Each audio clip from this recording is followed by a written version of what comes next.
Hello बच्चों, ये कर डाला तो नीट फिजिक्स में न्यूक्लियाई वाली लाइव जिंगल आला। तो न्यूक्लियाई में बेटा आज तक के जो फ्रीक्वेंटली आस्क्ड क्वेश्चन है उनकी बात करते हैं। पिछले 20 से 25 सालों में जो पूछे गए उन क्वेश्चनों की बात करते आ जाओ। तो बेटा देखो, न्यूक्लियाई में रेडियस, न्यूक्लियस की रेडियस, एटम की नहीं बात कर रहा हूं, न्यूक्लियस की रेडियस आर नॉट ए की पावर 1/3 होती है, जहां आर नॉट 1.2 फर्मी होता है, किसी किसी किताब में 1.1 फर्मी, लेकिन अपन एनसीईआरटी के हिसाब से और नीट में जो क्वेश्चन आए उस हिसाब से लिखते तो 1.2 फर्मी। नीट में जो क्वेश्चन है उनमें 1.2 फर्मी लिया हुआ है। फर्मी 10 की पावर -15। तो न्यूक्लियस एटम के कंपैरिजन में 10 की पावर 5 टाइम्स छोटा होता है। याद है, एटम की ऑर्बिट की रेडियस एंगस्ट्रॉम 10 की पावर -10 ऑर्डर की होती है।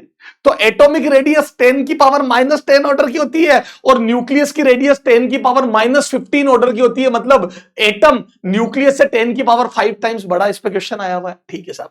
अब डेंसिटी कांस्टेंट होती है सारे न्यूक्लियस की, सारे न्यूक्लियस की डेंसिटी कांस्टेंट होती है और ये लगभग 2.3 इंटू 10⁻17 kg पर मीटर क्यूब होती है। ओके, ये याद रख सको तो रख लेना, 10 की पावर 17। कितना खतरनाक डेंस होता है न्यूक्लियस। अब इस पर क्वेश्चन देखो, जो पीवाईक्यू पूछे गए 2022, 2015, 2012, 2008, 7, 6, 1995, 1992 और 1990।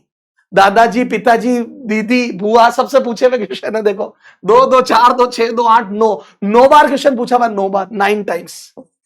9 टाइम्स जो मैंने गिने उसमें आप चेक कर लेना बेटा। थोड़े बहुत सबूत भी दे दूंगा मैं आपको। क्या होता है बेटा, सबूत की जरूरत होती है। तो आ जाओ इस पर क्वेश्चन कैसे, बहुत इजी क्वेश्चन। ये लो, ये इजी क्वेश्चन, ये देखो, ये इतने सारे क्वेश्चन तो मैंने आपके सामने लिख लिए। देखो वो जो ईयर लिखे मैं बता देता हूं, 2022, 1995, 1992, 1990, 2012, 2007, 2006 और भी है, ये कुछ लाया हूं मैं। अब इसमें से इक्का दुक्का कर लेते, आ जाओ। ये देखो डेंसिटी पूछी है एक जगह न्यूक्लियस की। देखो डेंसिटी, तो डेंसिटी कांस्टेंट होती है। देखो, the mass density of A nucleus varies with mass number. Mass number याद है ऊपर वाला, टोटल नंबर, उसके साथ कोई वेरी नहीं करती, कांस्टेंट आंसर है ये डेंसिटी। ये देखो डेंसिटी का और क्वेश्चन है, डेंसिटी का क्वेश्चन ये देखो, ये रहा रेशियो ऑफ देयर डेंसिटी, ये लिख रखा डेंसिटी 2008 में ये आया हुआ है। 1992 दादाजी से पूछा, पापा से पूछा 2008 में, तो डेंसिटी 1:1।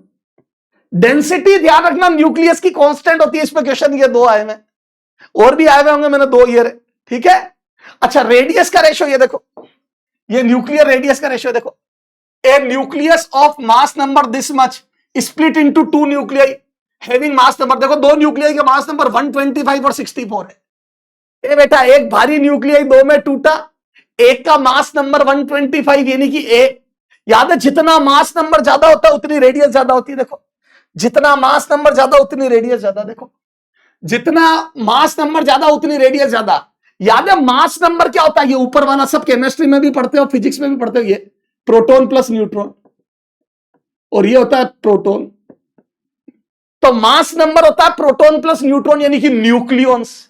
तो जितने ज्यादा मास नंबर, सही बात है, क्लास में जितनी ज्यादा स्ट्रेंथ उतना ज्यादा बेटा क्लास की साइज बड़ी होगी या रेडियस बड़ी होगी। तो मैं क्लासरूम उतना बड़ा लूंगा जितने ज्यादा मेरे पास स्टूडेंट होंगे। तो ये होगा students, proton plus neutron, boys plus girls, proton plus neutron, boys plus girls. तो जितने ज्यादा बॉयज प्लस गर्ल्स उतनी बड़ी क्लासरूम। ये देखो, ये तो बेटा ये देखो, तो ये 125 है और ये 64 है, तो मतलब क्लासरूम ये वाला बड़ा होगा। ये तो पहला वाला बड़ा आएगा। ए रेडियस का रेशियो पूछा, ratio of radius of 2 daughter nuclei, तो बोल दो पहला वाला बड़ा आएगा। इसमें भी गलत हो गया, ये 2 बचे। एमए लॉजिक, ए बड़ा कौन सा, पहला वाला आएगा। और अब ये पावर देखो, तो ये 5 की पावर, ये देखो ना R0, ये 5 की पावर 3। थोड़ा शॉर्ट में कर रहा हूं। हमेशा वो जो न्यूक्लियस देगा या मास नंबर देगा वो क्यूब बन जाएगा। तो 125 5 का क्यूब है और 64 4 का क्यूब है। ये R0 4 का क्यूब की पावर 1/3। 3 से 3 गया, 3 से 3 गया, R0 से R0 गया, 5:4 खत्म। Answer is 5। ये देखो ऐसे मिस्टेक होती है, तो इसको क्रॉस पहले ही लग गया क्योंकि ये बड़ा होगा, तो पहला वाला बड़ा होगा 5:4। क्लियर है, पहला वाला बड़ा होगा, तो सी आंसर हो गया। अब गलती हो सकती थी 4:5 की, वो एमए लॉजिक से दूर हो गई। एमए लॉजिक लगाएगा मैजिक, यस। तो मिस्टेक होने के चांस कम हो गए। 2022 अभी ताजा ताजा क्वेश्चन आया हुआ है। ठीक है, अब ये ऐसे कर लेना, ये देखो यहां पर भी 27 और 125, तो ये 3 का क्यूब है तो 3:5 आ जाएगा, खत्म। पूछा क्या है, रेशियो ऑफ रेडियस, तो 3:5। ये ऑप्शन ही गलत छपे हुए क्या, ratio of radius of nuclei, तो 3 और 5, तो 3:5 बता रहा है। चलो अच्छा, ये रहा ना 3:5, देखो कितने उस्ताद है, 3:5 का डबल लिख दिया 6:10। 3:5 को देख घुमा के 6:10 लिख दिया, कर लोगे? यस सर, आगे आ जाओ। हाँ आगे करते बेटा, आ जाओ। अब देखो, अब अल्फा बीटा गामा डीके देखते हैं। अल्फा बीटा गामा डीके पे भी क्वेश्चन, ये alpha beta gamma decay, alpha beta gamma decay की इक्वेशन आपको पता है, अल्फा डीके, अल्फा में 2 प्रोटॉन और 2 न्यूट्रॉन, 2 बॉयज और 2 गर्ल्स चले जाते हैं, तो जेड 2 से कम हो जाता है और ए 4 से कम हो जाता है। बेटा अल्फा डीके में क्लास में से 2 लड़के और 2 लड़कियां गायब हो जाते हैं, यानी कि टोटल स्ट्रेंथ 4 कम हो जाती है और बॉयज के नंबर 2 कम हो जाते हैं, तो प्रोटोनों के नंबर 2 कम हो गए और टोटल स्ट्रेंथ 4 कम हो जाती है। जिसने कुछ नहीं पढ़ रखा उसके भी बेटा नंबर आ जाएंगे, 4 नंबर पक्के करके जा रहा हूं, तो प्रोटोनों के नंबर 2 कम हो जाते हैं और टोटल मास नंबर 4 कम हो जाता है। ये अल्फा डीके क्लियर है, Z decreases by 2, A decreases by 4। ठीक है साहब। बीटा डीके 2 टाइप के होते हैं, beta plus beta minus. Nature में बीटा माइनस में न्यूट्रॉन टूट के प्रोटॉन बनता है और चार्ज कंजर्व रहता है, तो इधर न्यूट्रॉन था तो उधर प्रोटॉन के साथ इलेक्ट्रॉन बनेगा। बेटा चार्ज कंजर्व रखना है तो न्यूट्रॉन टूटेगा तो प्रोटॉन के साथ इलेक्ट्रॉन बनेगा, प्रोटॉन और इलेक्ट्रॉन मिलकर न्यूट्रॉन होंगे और साथ में ये एंटी न्यूट्रिनो बनता है, एंटी न्यूट्रिनो। तो क्या बोल दूं, न्यूट्रॉन टूटा मतलब एक लड़की गई और प्रोटॉन बना मतलब लड़का आया। तो क्लास में से एक लड़की चली गई, समझ में नहीं आया, एक लड़का आया, उसको अच्छा समझ में आया तो वो अपने दोस्त को लाया, तो बोल दूं क्लास की स्ट्रेंथ वही रही, ए सेम रहेगा। ये A same, no change in A. तो ए सिर्फ अल्फा डीके में चेंज होता है, A changes only in alpha decay. बेटा अल्फा डीके में ए चेंज हुआ है बस, A changes only in alpha decay, only in alpha decay, only in alpha decay. A changes, A सिर्फ अल्फा डीके में चेंज होता है। बीटा माइनस में देखो न्यूट्रॉन टूटा, लड़की गई लड़का आया, प्रोटॉन बन गया तो लड़का आया, तो क्लास में से एक लड़की गई लड़का आया तो बोल दो क्लास की स्ट्रेंथ वही रही, बस लड़की गई लड़का आया तो नीचे लड़कों के नंबर 1 बढ़ गया। देखो तो याद रखने का तरीका, माइनस में प्लस, ये देखो बीटा माइनस में प्लस, तो बेटा माइनस में प्लस ये याद रखो, बीटा माइनस में प्रोटोनों के नंबर प्लस हो जाते हैं, ऐसे ही बीटा प्लस में माइनस हो जाता है, ये देखो बीटा प्लस में माइनस हो जाता है और वो ए वही रहता है। तो बीटा प्लस और बीटा माइनस में ए वही रहता है ना। अच्छा बीटा प्लस में क्या होता है, प्रोटॉन टूट के न्यूट्रॉन बनता है, प्रोटॉन टूटता है न्यूट्रॉन बनता है और साथ में चार्ज कंजर्वेशन के लिए इधर प्लस चार्ज था तो इधर भी बीटा प्लस बनता है और साथ में न्यूट्रिनो बनता है। सर ये न्यूट्रिनो वगैरह क्यों बनते हैं, न्यूट्रिनो ये एंगुलर मोमेंटम या मैं बोल दूं वो स्पिन कंजर्व करते हैं, तो for spin conserve, for spin और एंगुलर मोमेंटम कंजर्व करते हैं, कंजर्वेशन। ठीक है, फॉर स्पिन और एल कंजर्वेशन। ठीक है, ये दोनों ही, तो दोनों का काम यही होता है। तो इस पर भी थियोरेटिकल क्वेश्चन आता है। तो बीटा प्लस बीटा माइनस में ए सेम रहता है, जेड माइनस में प्लस हो जाता है 1 से और बीटा प्लस में माइनस हो जाता है 1 से और साथ में न्यूट्रिनो एंटी न्यूट्रिनो निकलते हैं, माइनस में एंटी न्यूट्रिनो, बीटा माइनस में बाहर वाला।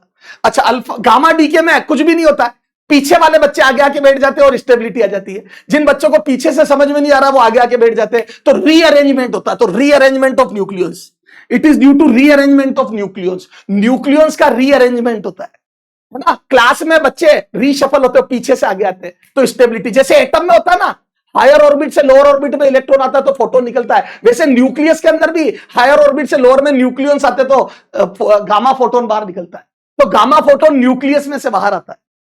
इसीलिए अपन बोलते हैं न्यूक्लियर रेडिएशंस बहुत हानिकारक होती है, क्योंकि गामा की एनर्जी मेगा इलेक्ट्रॉन वोल्ट में होती है, इसकी एनर्जी किसमें होती है, मेगा इलेक्ट्रॉन वोल्ट में। तो बेटा गामा फोटोन न्यूक्लियस में, न्यूक्लियंस बाहर से नीचे आउटर शेल से इनर शेल में गिरते तो गामा फोटोन आता है। अब देखो क्लास में रीअरेंजमेंट तो तब होगा ना जब कोई जाएगा, तो गामा डीके हमेशा अल्फा बीटा के बाद होता है। देखो only gamma decay is not possible, it always be followed by alpha और बीटा डीके। गामा डीके हमेशा अल्फा या बीटा के बाद होगा, जैसे क्लास में से 4 बच्चे, 2 लड़के 2 लड़कियां गई तो पीछे वाले आगे आएंगे, तब जाके रीअरेंजमेंट होगा और गामा फोटोन आउटर शेल से इनर शेल में न्यूक्लियॉन्स आएंगे तो गामा फोटोन निकलेगा। जैसे एटम में इलेक्ट्रॉन वोल्ट में फोटोन निकलता है, या मेगा इलेक्ट्रॉन वोल्ट में गामा फोटोन निकलता है। बीटा माइनस में या तो न्यूट्रॉन प्रोटॉन में या बीटा प्लस में प्रोटॉन न्यूट्रॉन में बदलेगा, तब जाके रीअरेंजमेंट होकर फिर गामा फोटोन निकलेगा। तो गामा फोटोन हमेशा अल्फा या बीटा के बाद निकलते हैं। No change in both A and Z, A और जेड दोनों ही चेंज नहीं होते। गामा में ए जेड दोनों चेंज होते हैं, इसका मतलब ए सिर्फ अल्फा डीके में चेंज होता है। सर इस पर कितने क्वेश्चन पूछे गए, ये देखो 2022, 2021, 2011, 2009, 2003, 2000, 1998 और 1993। दादाजी, पापा, दीदी, बुआ सबसे पूछा हुआ है। 3 3 6 और 2 8 बार पूछा हुआ है, 8 टाइम्स, जितने मैंने गिने पिछले 25 सालों में 8 टाइम्स पूछा हुआ। तो वेरी वेरी इंपॉर्टेंट। तो इसका मैंने, जिसको कुछ नहीं आता उसके भी नंबर पक्के कर दिए। बेटा मैं गारंटी लेता हूं तुम्हारे नंबर पक्के करता जाऊंगा, इन्हीं में से चीजें रिपीट होगी। तो बेटा आपके, मैं कह रहा हूं 100+ नंबर तो इन चैप्टरों को करने से आ जाएंगे, ये जो आप एक एक टॉपिक का करते जाओ। हाँ ये, अब आ जाओ इस पे क्वेश्चन कैसे पूछे, अल्फा बीटा गामा पे ये रहे। कुछ क्वेश्चन लाया हूं मैं, सारे थोड़ी कराऊंगा, आप करते रहना। ये देखो 2001, 2019, 2009, 1993, ये लो। अब देखो ये यहाँ पे, ये अभी छोड़ो, ये देखो ये बीटा, देखो ये कार्बन टूट के बोरोन बना, ये बीटा प्लस बना, तो बीटा प्लस के साथ न्यूट्रिनो बनेगा, न्यूट्रिनो, ये न्यूट्रिनो है। याद है बीटा प्लस के साथ न्यूट्रिनो बनता तो neutrino, anti neutrino beta minus के साथ बनता। ये 2000 का क्वेश्चन है, neutrino is the answer. Neutron नहीं, न्यूट्रिनो। जल्दी जल्दी में गलती कर देता बच्चे, न्यूट्रिनो। कई बार पूछ लेता न्यूट्रिनो एंटी न्यूट्रिनो क्या करते हैं, लीनियर एंगुलर मोमेंटम कंजर्व करते हैं, खत्म। ये देखो, अब ये देखो in the nuclear reaction decay given below, ये रहा। तो ये देखो क्या है, ये है एक्स जेड ए, इससे बना बेटा वाई ए जेड +1, है ना, और इससे बना जेड -1, ए -4 बी स्टार जेड -1। अब देखो यहां पे जेड +1 ए सेम है, देखो ए सेम है, ए सेम है तो अल्फा डीके तो नहीं है, ए सेम है तो अल्फा डीके तो नहीं है, ए सेम है तो अल्फा डीके तो नहीं है, क्योंकि अल्फा डीके में ही ए चेंज होता है। तो सर कौन सा है, जेड +1 हुआ यानी कि बीटा माइनस, तो पहला है बीटा माइनस डीके या बीटा डीके, तो पहला है बीटा डीके, तो पहला है बीटा डीके, तो ये 2 गए, ये 2 में से एक है, ये से। फिर आ जाओ, फिर यहां से यहां देखो जेड 2 से कम हुआ, बच्चा सोचता है 1 कम हुआ, नहीं 2 कम हुआ, जेड 2 कम हुआ, क्यों, जेड +1 से -1 हुआ, 2 कम हुआ है बेटा। ये जेड -1 देख के बच्चा बोल देता बीटा प्लस डीके, गलत है। जेड +1 से -1 हुआ, 2 कम हुआ है, और ए 4 से कम हुआ है, ए डिक्रीजेस बाय 4, तो alpha decay confirm alpha decay. तो पहला है बीटा डीके, दूसरा है अल्फा डीके, तो ये भी गलत हो गया, आंसर ये आ गया। अब गामा डीके क्यों, क्योंकि इसमें कोई चेंजेस नहीं हुआ। देखो यहां से ये देखो ना, बी स्टार से बी बन गया, ये बी, ए भी -4 ही है और जेड -1 ही है, तो बोल दो या गामा डीके है, खत्म। No change, no change, no change, तो गामा डीके, नो चेंज तो गामा डीके, रीअरेंजमेंट हुआ गामा डीके। क्यों हुआ, क्योंकि अल्फा बीटा डीके हो गया, अब गामा डीके हो सकता है, पहले कभी गामा डीके नहीं होगा, तो आंसर इज डी, खत्म। कभी थियोरेटिकल क्वेश्चन देते तो बात अलग है, बाकी कभी पहले गामा डीके नहीं हुआ। ये 2 बार सेम क्वेश्चन पूछा हुआ है, दादाजी और पापा दोनों से। सर मजा आ गया। सर मच्छर, ये नंबर पक्के 4, मच्छर फिजिक्स। तो ये अल्फा बीटा गामा डी के इंपॉर्टेंट है बेटा, रेडियस और डेंसिटी इंपॉर्टेंट है। 8-8 9 बार पूछे हुए क्वेश्चन है, देखो 8-8 9 बार पूछे हुए क्वेश्चन है, ये देखो ये 8-8 9 बार पूछे हुए क्वेश्चन है, क्लियर है। आ जाओ, ये देखो 8 बार ये पूछा हुआ अल्फा बीटा गामा डी के, और 9 बार ये पूछा हुआ क्या, डेंसिटी और रेडियस, जिसमें से कुछ क्वेश्चन मैंने बता दिया। अब आ जाओ mass defect and binding energy, कितनी बार पूछा हुआ, देखो mass defect binding energy, mass defect binding energy और न्यूक्लियर रिएक्शन में क्यू वैल्यू, ये सब मिला के कितनी बार पूछा हुआ, देखो 2014, 2013, 2010 में 2 बार 2008, 7, 6, 5, 4, 2004 में 2 बार, 2003 और 2001, 2, 2, 4, 2, 6, 2, 8, 2, 10 और 2, 12, 12 बार, 12 टाइम्स। अब सोचो बाइंडिंग एनर्जी और मास डिफेक्ट कितना इंपॉर्टेंट है। 12 बार क्वेश्चन पूछे में, मैं मूल मंत्र बताता हूं, देखो ये रिएक्शन है। देखो आइंस्टाइन भैया ने बोला जब भी कोई एनर्जी रिलीज होगी तो मास में कमी आएगी। तो देखो सबसे पहले मास हमेशा राइट साइड का कम होगा। ये एनर्जी रिलीज हुई है, energy release means mass decrease हुआ, मीन्स मास डिक्रीज हुआ है। ये तो बोल दो मास ऑफ प्रोडक्ट कम हुआ है, तो मास ऑफ रिएक्टेंट, तो देखो कितना मास डिक्रीज हुआ है। तो ये मास कम हुआ है, तो एक 3-4 क्वेश्चन तो यही आए कि कौन सा मास ज्यादा होगा, तो सी का मास कम होगा, तो मास ऑफ सी कम होगा, तो mass of A plus mass of B ज्यादा होगा, ए ज्यादा होगा मास ऑफ सी से। मास कम हुआ है तो सी का मास कम हो गया, कहां गया, एनर्जी बन गई। तो ये देखो, तो ये आ जाएगा मास में कमी, mass of A plus mass of B minus mass of C, इतना मास कम हुआ। ए और बी का जितना मास मिला था उससे कम प्रोडक्ट का मास है, क्यों, क्योंकि कुछ मास एनर्जी में कन्वर्ट हो गया। अब आप देखो, आप चाहो तो यूं लिख सकते हो, mass of A plus mass of B, ये दोनों मास ऑफ सी प्लस जो एनर्जी बनी उसके इक्विवेलेंट मास, एनर्जी के इक्विवेलेंट मास, ये mass equivalent to energy, mass equivalent to Q energy. इस क्यू एनर्जी के इक्विवेलेंट मास, तो ये क्यू बाई सी स्क्वायर। ये पूछा हुआ क्वेश्चन है, ये पूछा हुआ है, ये पूछा हुआ है, ये वाला कौन सा मास ज्यादा होगा। तो मास बेटा, अच्छा न्यूक्लियस बनेगा तब भी न्यूक्लियस में न्यूट्रॉन प्रोटॉन के इंडिविजुअल मास ज्यादा होंगे और न्यूक्लियस का कम होगा। जैसे देखो ये हीलियम है, एच, तो 2 प्रोटॉन 2 न्यूट्रॉन, तो यहां पे देखो ए मास ऑफ प्रोटॉन का double plus mass of neutron का डबल, ये ज्यादा होगा मास ऑफ हीलियम न्यूक्लियाई से, तभी तो स्टेबिलिटी आएगी। हीलियम जो बना है उसका मास रिड्यूस हुआ है, तो ये मास कम होगा।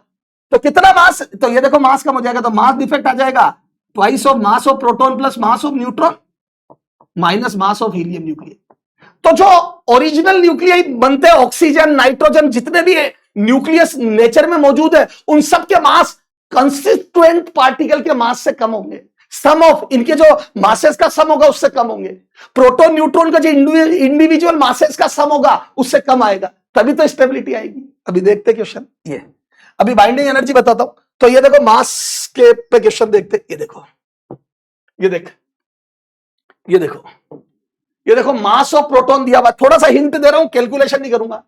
मास ऑफ प्रोटॉन इतना दिया हुआ है, ये यू मतलब एएमयू, मास एएमयू में रखेंगे तो 931 का मल्टीप्लाई कर पाएंगे। देखो मास डिफेक्ट और बाइंडिंग एनर्जी में रिलेशन होता है, जितना मास कम हुआ है, चाहे रिएक्शन हो चाहे न्यूक्लियस हो, जितना मास कम हुआ उसका 931 से मल्टीप्लाई, 931.6 से मल्टीप्लाई कर दो, क्योंकि 1 AMU का मास, 1 AMU मास की एनर्जी 931.6 होती है। तो जितना भी मास कम हुआ उसका 931.6 से मल्टीप्लाई कर दो, तो बेटा आपकी बाइंडिंग एनर्जी आ जाएगी, खत्म। तो एनर्जी ऐसे निकलती है, देखो अभी एनर्जी निकालते आ जाओ। ये तो ये प्रोटॉन का मास है, ये न्यूट्रॉन का मास है, ये AMU, यू मतलब वही एटॉमिक मास यूनिट AMU, ठीक है। और बाइंडिंग एनर्जी बतानी है, इसका हीलियम का मास ये है। तो देखो मैं बोलता हूं ये मास कम होगा, ये ज्यादा आ रहे होंगे। देखो ये मास डिफेक्ट, ये कर रहा हूं क्वेश्चन सोल्व, ये क्वेश्चन सोल्व कर रहा हूं, ये मास डिफेक्ट, तो twice of mass of proton plus twice of mass of neutron. Helium के अंदर 2 प्रोटॉन 2 न्यूट्रॉन है, माइनस मास ऑफ हीलियम। तो देखो 2 प्रोटॉन का मास कितना हो जाएगा, ये 146 प्लस 2.01, ये माइनस 4.0015, ये देखो ये दोनों मिला के कितना हो जाएगा 4. ये 0.320, देखो ये ज्यादा आ रहा है, माइनस 0.0015, ये सॉरी 4.0015, ये सब्ट्रैक्ट करोगे तो ये आ जाएगा बेटा 0.0305 AMU। ये आ गया मास में कमी। बेटा देखो ना, 2 प्रोटॉन 2 न्यूट्रॉन का मास ज्यादा आ रहा है, देखो ये ज्यादा आ रहा है, ये ज्यादा आ रहा है, देख लो ना आप, ये 4.0320, वो 4.0015, 320 और 15, तो 320 में से 15 गया तो 305 बचा, 0.0305। अब इसका इंटू 931.5 से मल्टीप्लाई कर दो, एनर्जी पूछिए ना, ये लो एनर्जी, बाइंडिंग एनर्जी, तो 931 से 1000 से मल्टीप्लाई कर दो, 931 की जगह 1000 से कर दो, मेगा इलेक्ट्रॉन वोल्ट आ जाएगी, 1000 से कर दो, तो 1000 से कर दोगे तो 30.5 मेगा इलेक्ट्रॉन वोल्ट, थोड़ी सी कम आएगी, स्लाइटली लेस, रफ कैलकुलेशन कर दी, स्लाइटली लेस, थोड़ी कम आएगी, कितने, 30 से थोड़ी कम, ये आंसर। मेगा इलेक्ट्रॉन वोल्ट में, ये 30 से थोड़ी कम, खत्म। ये मास डिफेक्ट, कई बार मास डिफेक्ट डायरेक्ट दे देते हैं। ये देखो 2010, ये तो 2003 का क्वेश्चन था, 2010 में सीधा मास डिफेक्ट दे दिया है। देखो इतना मास लेस है तो सीधा 931 से मल्टीप्लाई कर दो। तो इसमें पूछी थी बाइंडिंग एनर्जी पर न्यूक्लियन, देखो per nucleon, A binding energy per nucleon, nucleon होते ही है तो डिवाइड कर दो। तो पहले बाइंडिंग एनर्जी निकाल लो, करो इसको 0.042, देखो अभी निकालता हूं। थोड़े क्वेश्चन करने पड़ेंगे। ये देखो मैं ये मान रहा हूं तुम्हें कुछ नहीं पता, वैसे पढ़ा रहा हूं। तो बाइंडिंग एनर्जी आ जाएगी 0.042 इंटू 931.6, है ना, मेगा इलेक्ट्रॉन वोल्ट। तो मैं मल्टीप्लाई 1000 का कर दूंगा तो 42 आ जाएगा लगभग, है ना। ये बाइंडिंग एनर्जी। अब पर न्यूक्लियन, तो binding energy per nucleon, per nucleon, तो न्यूक्लियन का डिवाइड कर दो, मतलब मास नंबर का, तो बाइंडिंग एनर्जी में मास नंबर का डिवाइड कर दो। तो बाइंडिंग एनर्जी पर न्यूक्लियन में इसका नंबर का डिवाइड कर दो 7 का, तो यह आ जाएगा 42/7, 6 मेगा इलेक्ट्रॉन वोल्ट से थोड़ी सी कम, 6 से थोड़ी सी कम, 6 से थोड़ी सी कम, 6 से थोड़ी सी कम, स्लाइटली लेस, लिख दो स्लाइटली लेस। तो 6 से थोड़ी सी कम, खत्म, कभी खुशी कभी गम। ये आगे बाइंडिंग एनर्जी। मच्छर है क्या, बस इसी टाइप से क्वेश्चन हो जाएंगे। तो ये बाइंडिंग एनर्जी और बाइंडिंग एनर्जी पर न्यूक्लियन हो गया। अब रिएक्शन में इधर जाने पर मास कम होगा लेकिन बाइंडिंग एनर्जी बढ़ेगी, हाँ तभी तो स्टेबिलिटी आएगी। जितनी ज्यादा बाइंडिंग एनर्जी उतनी ज्यादा स्टेबिलिटी। तो स्टेबिलिटी बढ़ने के लिए तो बाइंडिंग एनर्जी देखोगे तो राइट साइड की बाइंडिंग एनर्जी ज्यादा होगी। तो किसी भी रिएक्शन में बाइंडिंग एनर्जी राइट साइड की ज्यादा होगी। तो binding energy of right hand side minus binding energy of left hand side, left hand side, ये हो जाएगी एनर्जी रिलीज क्यू वैल्यू। ये total binding energy, total, total क्यों, इन दोनों की गिनोगे, इन दोनों की मिला के बाइंडिंग एनर्जी जितनी होगी उससे ज्यादा इसकी होगी, तभी तो स्टेबिलिटी आई। वैसे तो binding energy per nucleon, yes. अच्छा अगर बाइंडिंग एनर्जी पर न्यूक्लियन दी हो तो बाइंडिंग एनर्जी निकाल लेना। ये binding energy per nucleon by A left right hand side into A minus, ये कर लेंगे सर। तो आपको किसी भी तरीके से लेफ्ट हैंड साइड की बाइंडिंग एनर्जी निकालनी है और राइट हैंड साइड की निकालनी है। राइट हैंड साइड की बाइंडिंग एनर्जी ज्यादा होगी तभी तो स्टेबिलिटी आएगी। सर क्वेश्चन बताओ, ये लो, ये देखो, ये देखो, ये तो मास डिफेक्ट का ये कर लोगे ना, मास डिफेक्ट 2013 मास डिफेक्ट दिया हुआ सीधा इंटू 931, और ये भी पर एएमयू पूछा तो 931 का मल्टीप्लाई कर दो 0.6 और फिर डिवाइड कर दो किसका, हीलियम के 4 का। कर लेंगे सर, कर लेंगे सर, ठीक है। अब देखो ये बाइंडिंग एनर्जी दी हुई है, देखो ये देखो यहां पे ये क्वेश्चन देखो, binding energy of neutron is 2.2 mega electron volt and binding energy of H helium is 28 mega electron volt. और दो न्यूट्रॉन, 2 न्यूट्रॉन फ्यूज हुए, are fused to form helium, then released energy बतानी है। एआईपीएमटी 2006 का question है। Binding energy दी हुई है और क्यू वैल्यू, रिलीज एनर्जी मतलब क्यू वैल्यू, जो आप बोलते हो ना हीट ऑफ रिएक्शन, केमिस्ट्री में बोलते हो ना हीट ऑफ रिएक्शन। आ जाओ ये देखो ए क्यू वैल्यू, तो binding energy, total binding energy of right hand side minus total binding energy of left hand side. तो राइट हैंड साइड की टोटल बाइंडिंग एनर्जी देखो, तो राइट हैंड साइड में क्या है, तो राइट हैंड साइड में देखो दो हीलियम फ्यूज होके, देखो ए रिएक्शन लिखो 1H2 plus 1H2 gives you 2He4 और सम एनर्जी। ये एनर्जी कितनी होगी, तो राइट हैंड साइड की बाइंडिंग एनर्जी तो ये 28 दी हुई है, ये दिया हुआ बेटा 28 मेगा इलेक्ट्रॉन वोल्ट, क्योंकि राइट हैंड साइड में हीलियम है, माइनस दोनों की एनर्जी लेफ्ट हैंड साइड की, लेफ्ट हैंड साइड में न्यूट्रॉन की बाइंडिंग एनर्जी 2.2 ऐसे 2 है, तो 2.2 प्लस 2.2 प्लस 2.2, ये तो यहां से 4 घट जाएगा, तो 4.4 23.6 मेगा इलेक्ट्रॉन वोल्ट, ये क्यू वैल्यू। तो राइट हैंड साइड की बाइंडिंग एनर्जी ज्यादा होगी तभी तो स्टेबिलिटी आई है। ये देखो आंसर आ गया, ये 23.6। अब इसमें बाइंडिंग एनर्जी पर न्यूक्लियन भी दे सकते थे, ये देखो 2.2 की जगह दे सकते थे 1.1 पर न्यूक्लियन, यू दे देते 1.1 mega electron volt per nucleon, ये पर न्यूक्लियन, ये, और इधर भी दे देते 28 की जगह 7 mega electron volt per nucleon, इसको काट के ये दे देते पर न्यूक्लियन, और इसको काट के दे देते 7 mega electron volt per nucleon. ये दे देते 7 mega electron volt per nucleon. तो 4 में 28 ये, तो फिर अपन कैसे करते हैं, ये देखो, फिर यूं करते हैं, ये देखो, फिर करते हैं binding energy, binding energy of 1H2 is equal to binding energy per nucleon into mass number. तो यह था 1.1 मेगा इलेक्ट्रॉन वोल्ट इनटू 2। इसमें 2 न्यूक्लियन है देखो, तो यह आती 2.2।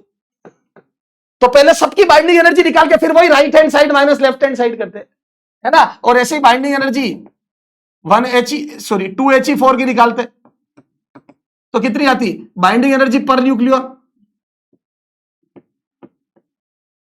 Into mass number. तो ये आती बेटा 7 मेगा इलेक्ट्रॉन वोल्ट पर न्यूक्लियन इनटू 4, तो ये आ जाती 28 मेगा इलेक्ट्रॉन वोल्ट। तो बेटा एक स्टेप एक्स्ट्रा होती, अगर बाइंडिंग एनर्जी पर न्यूक्लियन देता left hand side right hand side की, तो पहले बाइंडिंग एनर्जी निकालते हैं, तो लेफ्ट हैंड साइड की टोटल बाइंडिंग एनर्जी 4.4 आती और राइट की 28। तो अब आती, अब ये करते।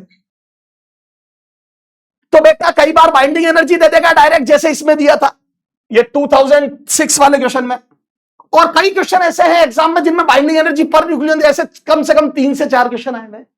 तो ये पूरा आपका न्यूक्लियाई हो गया।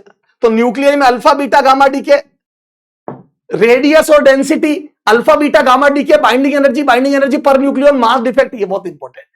सबसे ज्यादा binding energy per nucleon Fe56 की होती है। Fe56 नेचर में सबसे ज्यादा स्टेबल एलिमेंट है। उसके बाद फिजन फ्यूजन वगैरह पे क्वेश्चन बहुत कम आए हुए हैं, वो आप पढ़ लो। मैंने तुम्हारे वो बता दिया जो फ्रीक्वेंटली आस्क्ड है, जिनमें से क्वेश्चन आने के पूरे चांस है। तो तुम्हारे 100+ नंबर तो मेरी इन्हीं बातों से आ जाएंगे। सर मजा आ गया, जिन्होंने कुछ नहीं कर रखा उनको भी सब समझ आ जाएगा क्या बेटा। तो बेटा बहुत बहुत धन्यवाद, bye bye, love you all. ठीक है।